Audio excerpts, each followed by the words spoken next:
Jared, just the news of the morning with Nathan MacKinnon being a Hart Trophy finalist. I know you get asked about him all the time, but validation that he's in that conversation. Just what do you think about the way he's played this year? Well, he's been outstanding. I don't think there was any doubt he was going to be one of the finalists for that. I mean, I think that was pretty clear early on. He as consistent as he played and as dominant as he's been through the course of the season. I think it's just we were expecting that. Coach, just building off that a little bit, what can you say about the way that he's maybe, or if he's changed at all, his leadership style, or has he, with Gabe not being here for 2 full years, has he changed the way that he leads in the room, or is it the consistency that makes him as great as he is?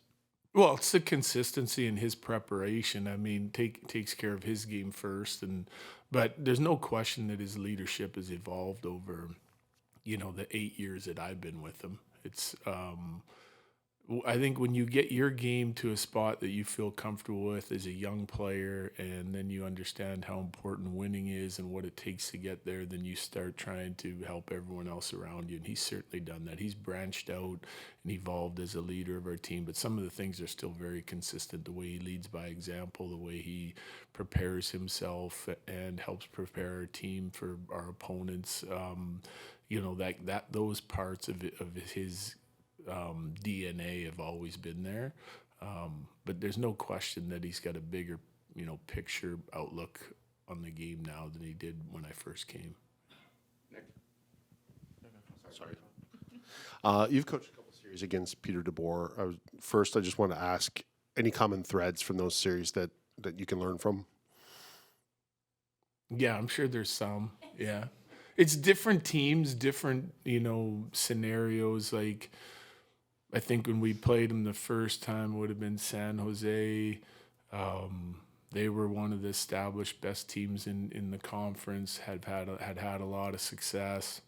We were kind of an up-and-coming team. In Vegas, we played him again. He's with a different team. Our team's at a different spot. Now he's on another team in Dallas. It's a very good. All those teams that he's coached have been very good, very disciplined, very well-rounded. Obviously, a very good coach. And now our team's kind of at a different level again. So, be a fun series. I think they're a well-coached team.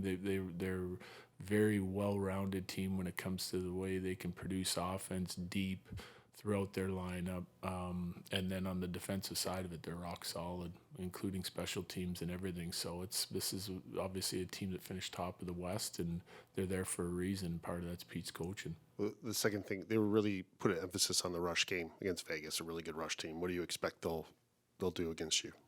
Well, they're going to play their game to their best of ability. They'll have keys for us, and part of that will be shutting down the rush attack. I don't think it's anything that any team doesn't try to do against us. They've just been better at it than most other teams, So, and we have the same sort of keys that we need to focus on with them, shutting down their offense and still trying to create as much offensive as we have in the past against them. So there's like a lot of connections between the two franchises, but just and a lot of history too. But just where the two franchises are at right now, do you sort of see this as like you guys might see them, 3 or 4 more times? There might just be like a thing where these two teams see each other in this round often. I don't know. Like the league is so difficult that as soon as you go into the top teams, I mean, we're in the same division. You have to play out of your division. So whether you face them first round, second round,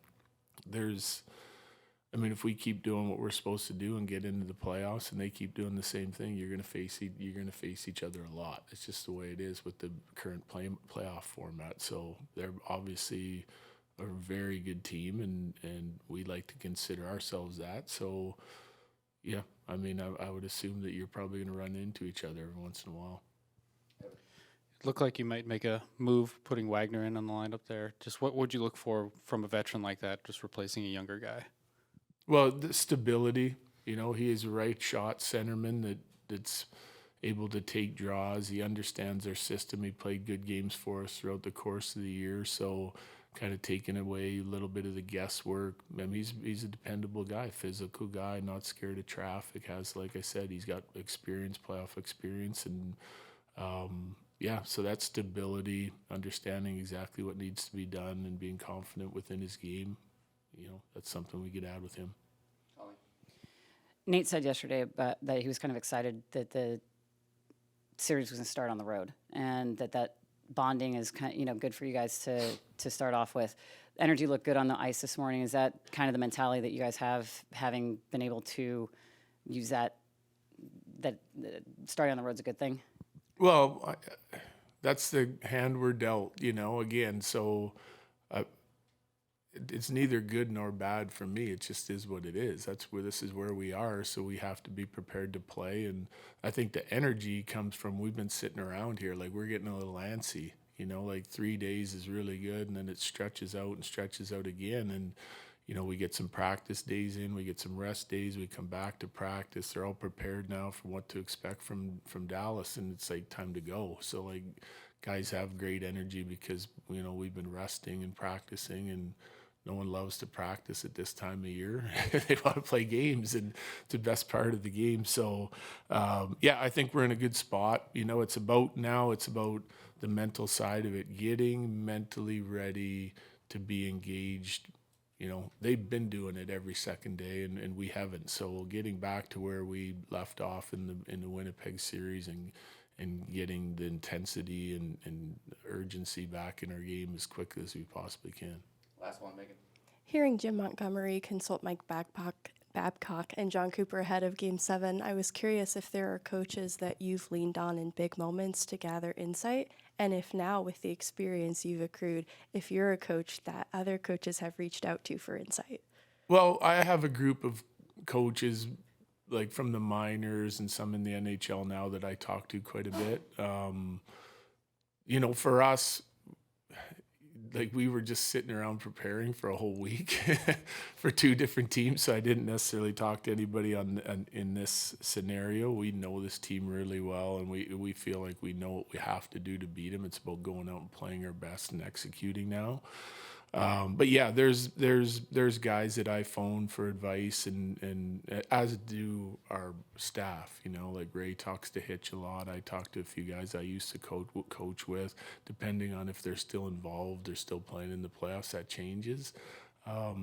So I think like coaches nowadays, everything is so transparent with video that you're leaning on friends and a peer group for advice in more the mental side of things than how would you react or respond to this? How would you approach this situation? Because some coaches have gone through it with different guys, and that it's less X's and O's than the mental side of the game.